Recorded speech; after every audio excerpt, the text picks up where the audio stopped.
Hello mga ka-friendship! Nagbabalik ang inyong Ate Joy! For today's videos, gagawa po tayo dyan ng sabin-sapin. Meron na po ako na-share na recipe sa aking mga nagdaan na video reels. Check nyo na lang po yung aking mga video reels sa Facebook mga ka-friendship.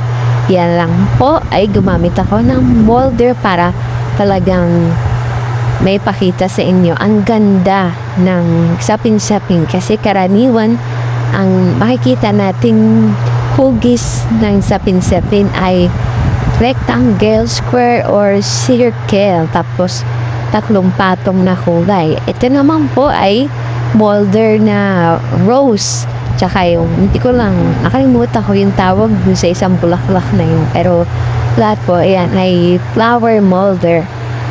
Yan lamang po. Talagang adik na adik ka po ko dyan sa mga molder kasi nakakadagdag ng ganda. Siyempre, di rin naman magpapahuli ang lasa niya mga ka-friendship. Diba?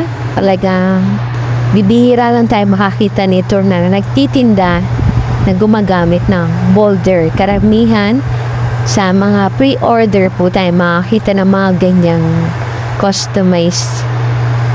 Yan lang po. May natira din sa color yellow, talagang tinoto ko ng mga ka-friendship, sunflower po yan, na napaka maliit din ang molder na kasyang-kasya sa bento cake na packaging.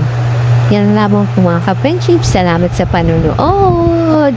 At kapag meron ulit budget sa Ate Joy, gagawa po talaga ako ng full video kung paano ko ginagawa itong mga sapin-sapin, pating recipe at molder. Salamat sa panonood!